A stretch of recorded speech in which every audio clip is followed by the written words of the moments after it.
You awake? I thought I heard you get up. Yeah, I'm awake. Sorry, I just can't sleep. Are you thinking about him? Yeah, a bit. Usually get back to sleep, my love. I'm fine. No, it's okay. What else is on your mind? I don't know. It seems weird, but I had one of the most vivid dreams of my life. I saw a fox on a snowy mountain, just looking confused and worried. Those eyes. I can't get those eyes out of my head. She was running in the windy snow, looking for something. Do you think it has to do with you and what's been going on? I don't know. It was just a dream, Rachel. They're not meant to make sense. A lot's happened the past couple days, that's all.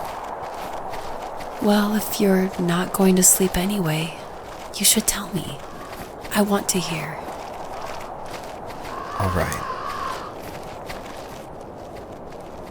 So, not far from her home, she followed that path to something unexpected.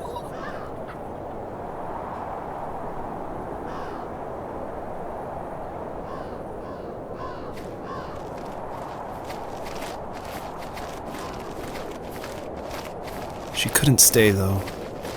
She had to find her other 2 children. So she took that path. She followed it towards something ancient. Something with answers.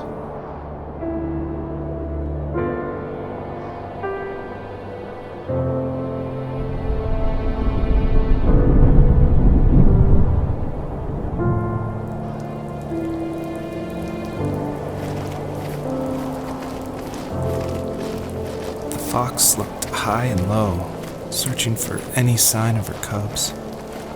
Points of light showed the way to this ancient tree.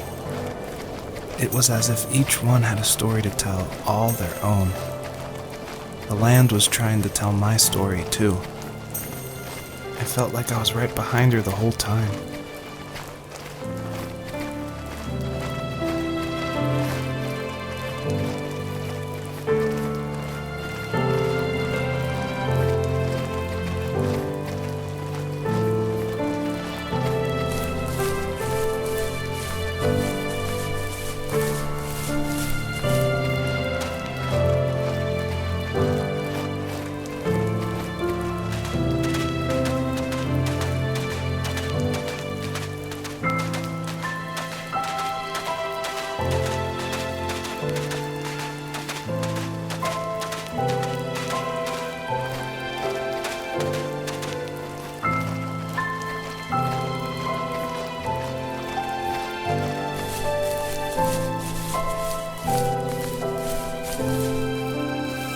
As a kid, did you ever do show and tell in your class? Yeah, I think I only did it once, when I was in the 4th grade. You know how my life was around then. I wanted to show my class what helped pass the time and distracted me, so I brought a dozen paper cranes I had made. I think I told everyone how badly I wanted to be a bird and fly, embarrassingly enough. Don't be embarrassed. Every kid wants to fly. For me, it was another toy from my dad, a wooden boat. I remember guarding it so carefully in my hands as I walked into class. When I sat down, a group of boys immediately made fun of it. They asked which trash can I found it in, or why an ugly log was my favorite toy. When I got up, I didn't even want to tell them my dad had carved it. I said it was a joke gift my friends had given me. Kids can be so cruel. Some of them are. I shouldn't have let them get to me, but it did. It's amazing we bounced back at all.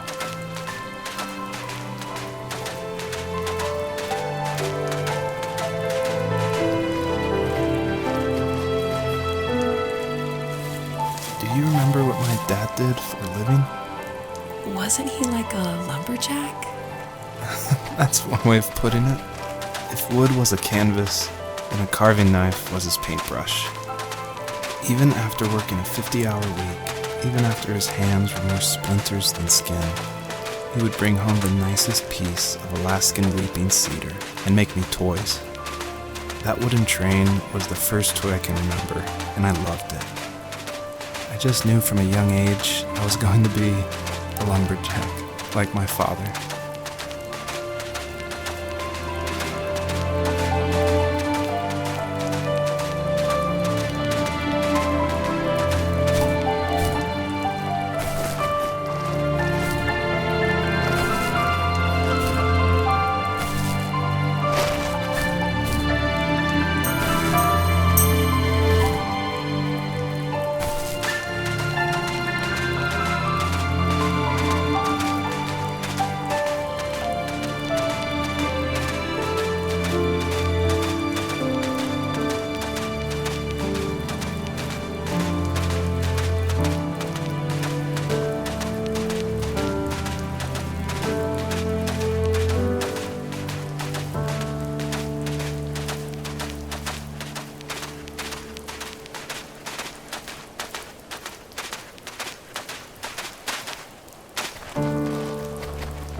Usually those kids would leave me alone, but somehow they could tell I was different.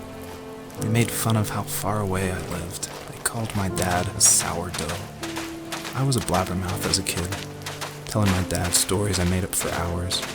But after that show and tell, I didn't tell him much anymore. He didn't know exactly what was wrong, but his best guess was that the toys he carved weren't cool enough.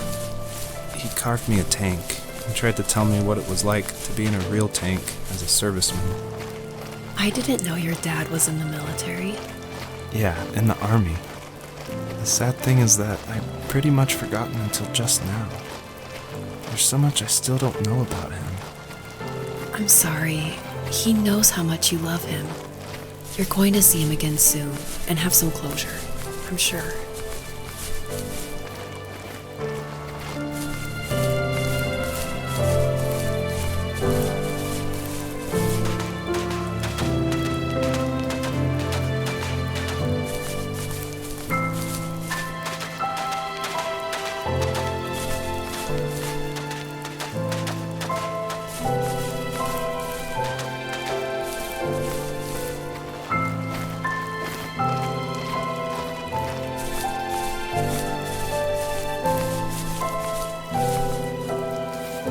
The older I got, the more I withdrew.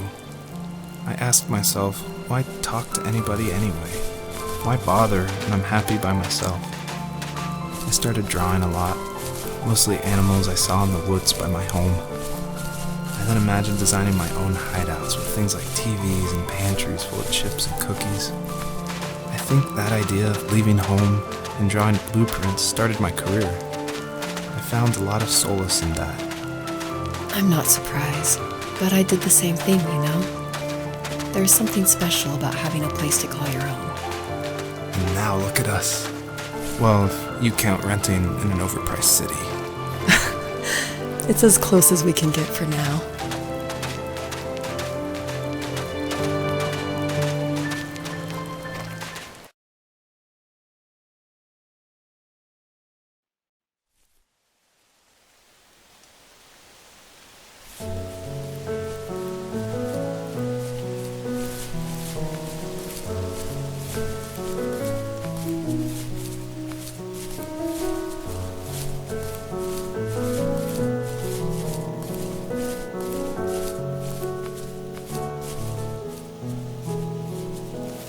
My teenage years were full of sketching, angst, and trouble. I wasn't popular or unpopular. Maybe just forgettable. I guess that gave me a sense of freedom, so I hung out with crazy kids, doing crazy things, even though I mostly just watched the chaos ensue. We did it all. Put fireworks in mailboxes, hide roadkill in people's garages, break windows of the barber shop in Anchorage. My dad was furious, but he was so busy working he couldn't do much to stop me from going out. I think being an adult means there's no one to stop you making hard decisions. He had to make a living, and he couldn't be in two places at once. Yeah, I realize that now. But at the time, I was sure he was more interested in growing his business than what was going on with me.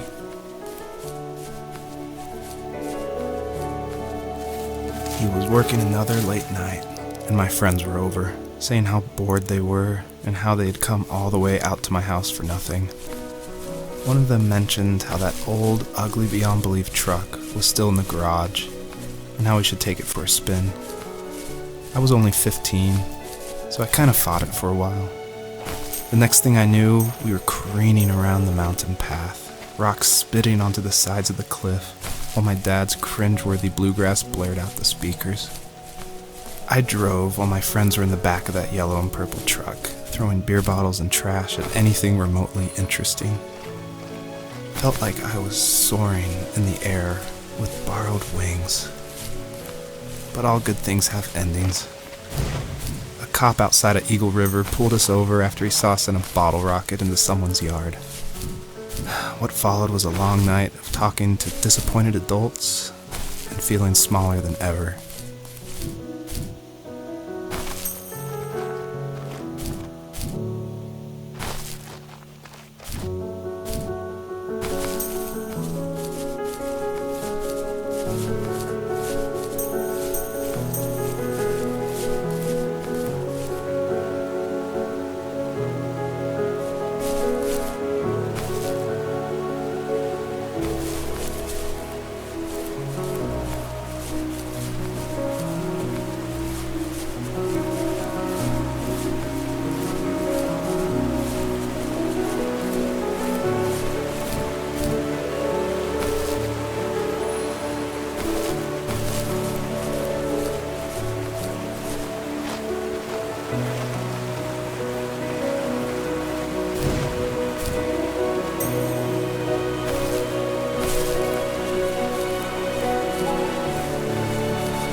My friends would laugh about that night and talk about how crazy it was, and I laughed along, pretending it didn't bother me.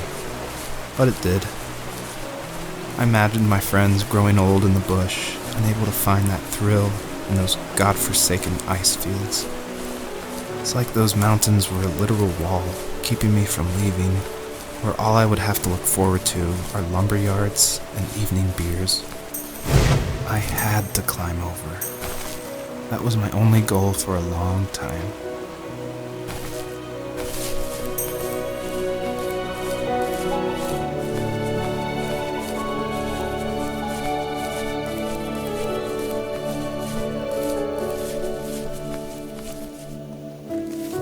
If there was some way I could take my love of drawing and turn it into a way of escape, nothing would make me happier. I wanted to create instead of tearing trees down. I wanted to move to the lower 48, not because I hated it there in Alaska, but I hated the idea of it. It's like all of that spite inside me had created this monster which followed me around my whole teenage years. I put so much energy into doing what others didn't expect of me. Why did I do that? There's one fact you're forgetting, though. If you didn't have that fire in you, we probably would have never met.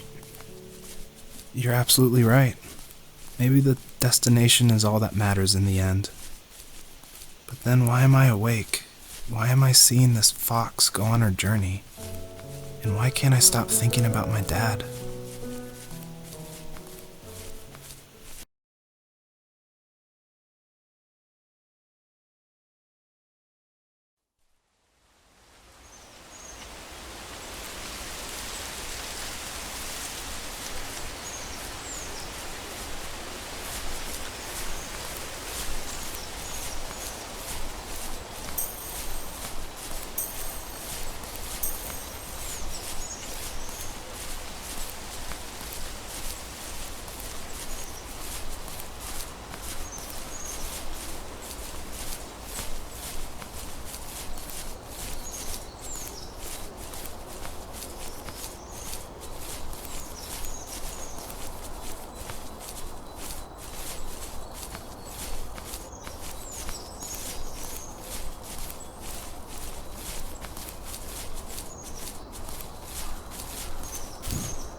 On our property, there were old abandoned pieces of a shed and car long left unused. I used to ask him all the time who those people were that left all this junk, and I'm sure he got so tired of hearing it that he made up some elaborate stories how a brown bear ate them and haunted the woods afterwards. What's funny is I think it made those people seem more real. Growing up thinking they were still hanging out like they couldn't say goodbye. I used to tell my friends how I could swear I saw spirits move near the water, and that always freaked them out. I guess it didn't bother me, because the way I saw it, they were normal people with old cars and sheds, just trying to figure out how to survive and be happy in the middle of nowhere. It was a cool thought that they didn't want to leave, but I was a weird kid. Well, you had good company since those ghosts liked living in a place where they were brutally devoured.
My dad built a lot of stuff in his free time.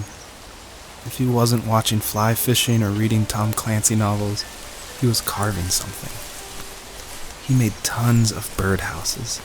Not that he was into bird watching, but I think he really missed working and adding on to the home. If he couldn't afford the time to build onto our own house, he would have to settle with watching birds move into their little homes. We kept an old mattress in the bed of that ugly yellow truck, so we would drive it deep into the woods and then watch the birds fly into their houses while the sun set. Usually it was accompanied by venison jerky or a cold Coke, but not a lot of talking, which is how we both liked it.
We were happiest underneath the evergreens.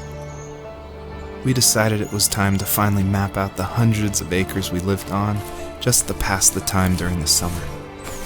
He was only free in the evenings, so I would spend the day wasting time on dial-up internet and sketching, and then we would rush into the woods, pen and map in hand, before evening fell. Sometimes, the aurora borealis would cast a cold green glow on the mountainside, and we would finish our route underneath a twilight sky. Sometimes I was lonely during those summer days, but there was comfort in the routine. A lot of teenagers aren't looking for the daily grind, though. There's nothing wrong with wanting to get out, to leave your childhood home. You wanted to progress, to make something of yourself. Yeah, you're right. That house. I'm sure it's the same as how I left it. But then why does it feel so different? I doubt you're the only adult to have looked back and asked that question.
Even at my most distant, at the times when I detested him the most, he kept reaching out. For a year straight, he asked me every week when we were going camping. I thought he was just dense. Eventually, to shut him up, I agreed. We carried out the worn lawn chairs from the garage and set up a cinder block campfire at the site we'd always used behind the house. We walked down the mountain path, talking in the warm sunshine we only got a couple months of the year. Those 3 obsidian rocks shimmered alongside the shore, almost like sparklers pressed against a dark window. I'll never forget that wet stone on my feet, or how those massive mountains looked even bigger in the lake's reflection. I felt small, but grateful. As the sun set, my dad found something I hadn't seen for a long time. The tree where I'd made my first carving when I was 6. I hadn't even carved it. My dad had helped me, but I still called it my tree. Something about seeing my name there made me open up, and we talked about everything that night in that old camouflage tent. I told him how much I love sketching and design, and how it would be a dream to study architecture in Seattle. I told him how I didn't get along with my friends much anymore, but that I didn't mind being alone. He told me he was there for me, and he joked that if all he had to do was write my name on a tree to finally get me to talk, he would have left me carved logs with novels on them in front of my room every morning. I don't know why it took me that long to realize it, but it was then I knew how much he had sacrificed for me. The perpetrator stood nearby, unfazed, like nothing was wrong. My dad is dead, and he's never coming back, Rachel. I can tell you these stories, but I can never reminisce with him again. He can never hold a grandchild that we'll probably never be able to have. I can never talk to him again, and I'll never be able to say I'm sorry for everything.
I need to go to bed.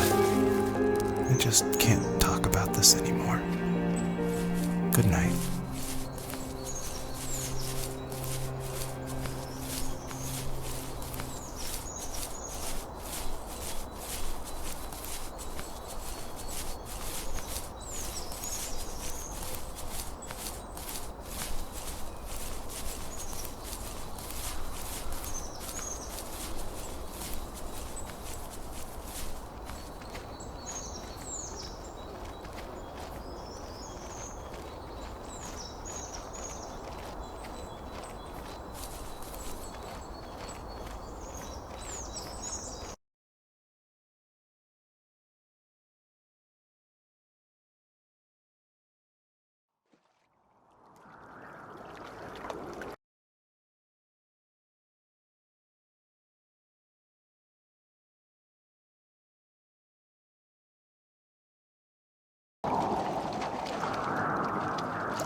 Joseph, You can't go to sleep feeling like this.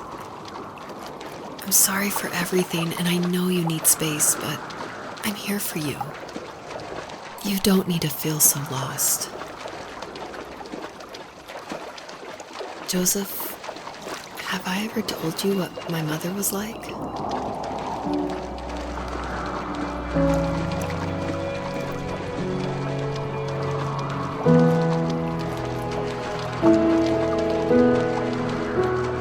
You know what it's like not to have a mom at home. And you know how hard that made my childhood. What helped me was watching the birds in the morning before the school bus came. I thought that my mother was one of those birds, and it made me want to be free like her. My mom taught me how to fold origami cranes while she was in the hospital. So I told myself I would fold one every day until I could fly myself. I think we both have always loved animals, and for me that love started with a dog. Sometimes this Rottweiler would come up to our property line and wait at the fence for me, but only once in a while. I was sure to check every day immediately after school, and it usually ended in disappointment. I would even steal money from my passed-out dad just so I could buy these off-brand dog biscuits. Even when she did stop by, she never went beyond the fence. Why was she so scared? I think my dad was the opposite of your dad in almost every way, except he was in the military as well. He coped with alcohol of every kind. The trailer started falling apart, he got angry, and I withdrew.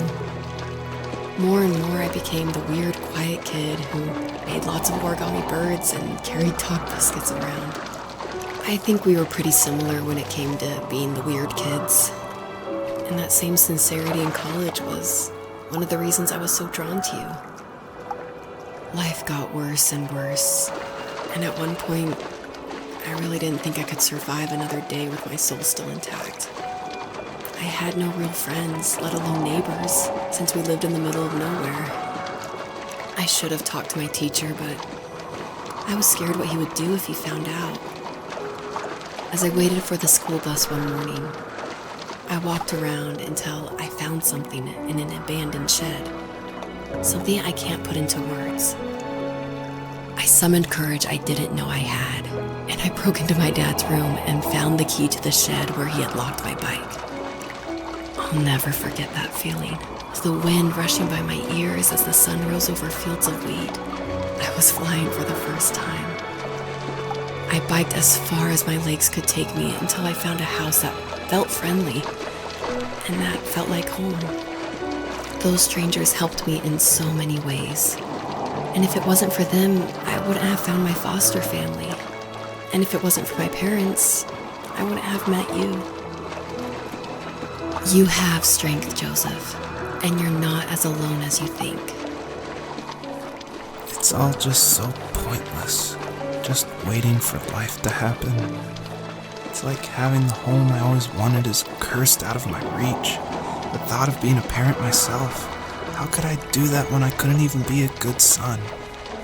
I'm sorry, I know what you're saying. I just don't know how things will work out. These quiet hours will turn into years. We'll wonder which roads passed us by. Then we'll forge a new road together. Besides, I discovered for myself that one fateful morning where any hopeful road leads to. There may be thorns and mist, but it always leads to the same thing. And what's that? Family. I'm so glad that you're part of my family, Rachel. And I'm glad you're part of mine.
The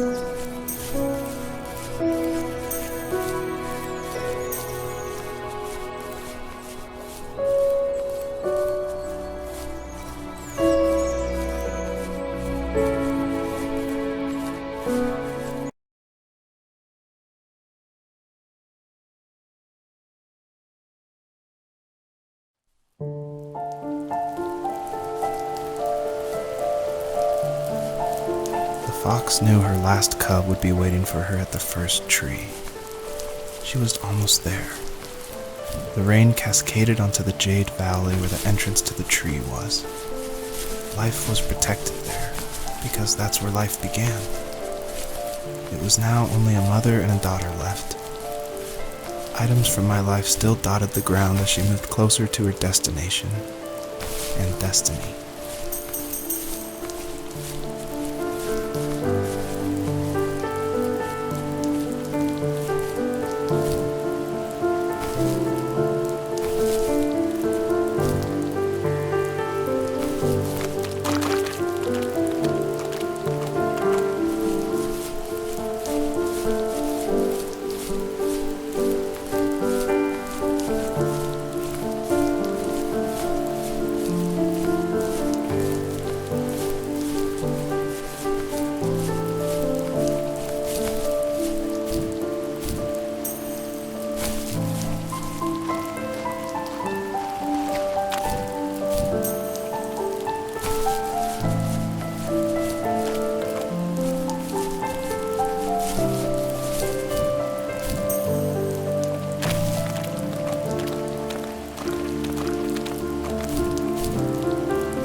At the end of high school, I felt something I hadn't felt in a long time.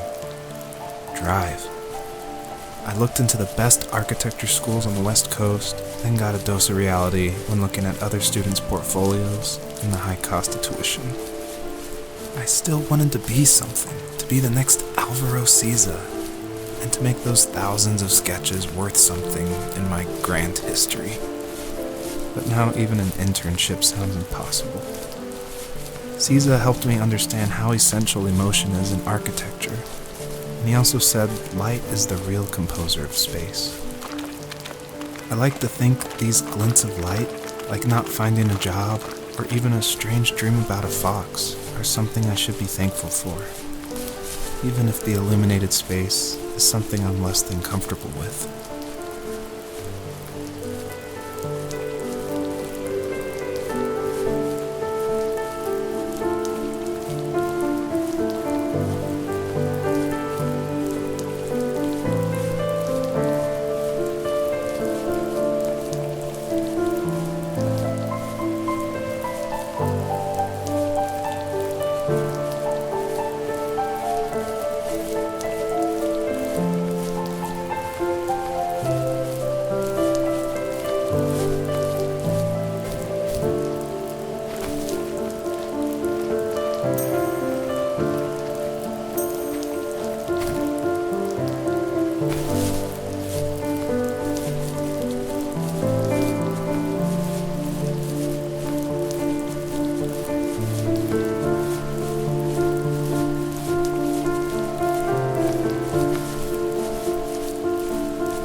Was that the last time you talked to him? No, I called on holidays, and he would call on my birthday. I guess we acted like nothing ever happened, which was stupid. Didn't want to ask about his lumberyard, and I'm sure he didn't want to ask about my job search. I never went back and visited. I think the last conversation we had was about what movies we had seen and what exactly a best boy is in the credits. I thought he would be here so much longer.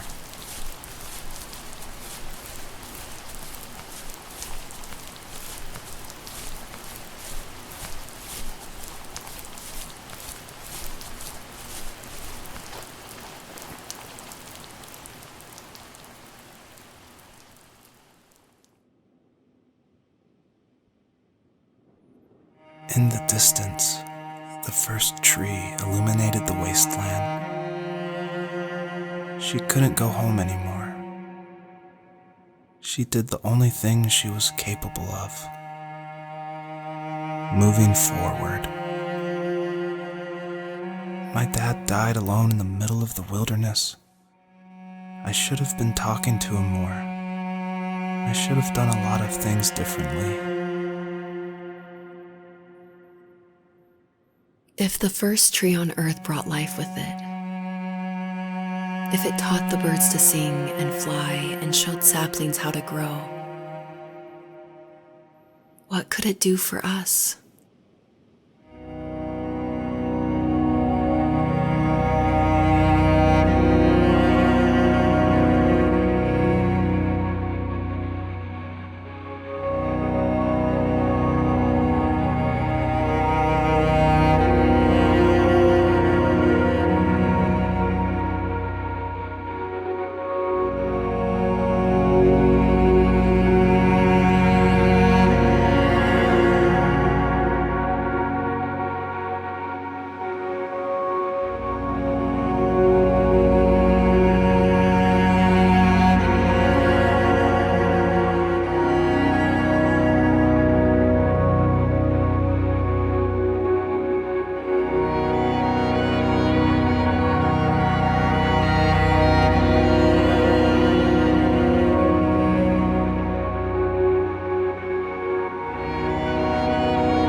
There was a letter I received yesterday from a name I didn't recognize, with a quote I can't stop thinking about. Death is not the opposite of life, but a part of it. More and more, I'm realizing one important truth. Each of us have our own journey to the first tree. But sometimes I'm not sure I'm ready to take that first step. You already have my love.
Your journey was over. But I have no idea. It was only a dream, a distraction from tomorrow. I don't think dreams normally bring back to memory so many important feelings. Maybe it was just a dream, but it was also a gift. Yeah, I suppose. But tomorrow we're getting on a plane to the last place on Earth I want to be. The only person that would have made the trip worth it is gone. You're going to see him and be with him one last time before you say goodbye. I have one last quote for you by Emerson, sealed in an imaginary letter from me to you. It is the secret of the world that all things subsist and do not die, but only retire a little from sight and afterward return again. Go to sleep, my love. We have a big day tomorrow, but I'll be there with you every step of the way. Thank you. Thanks for listening. Good night, Rachel. Good night, Joseph.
What the hell?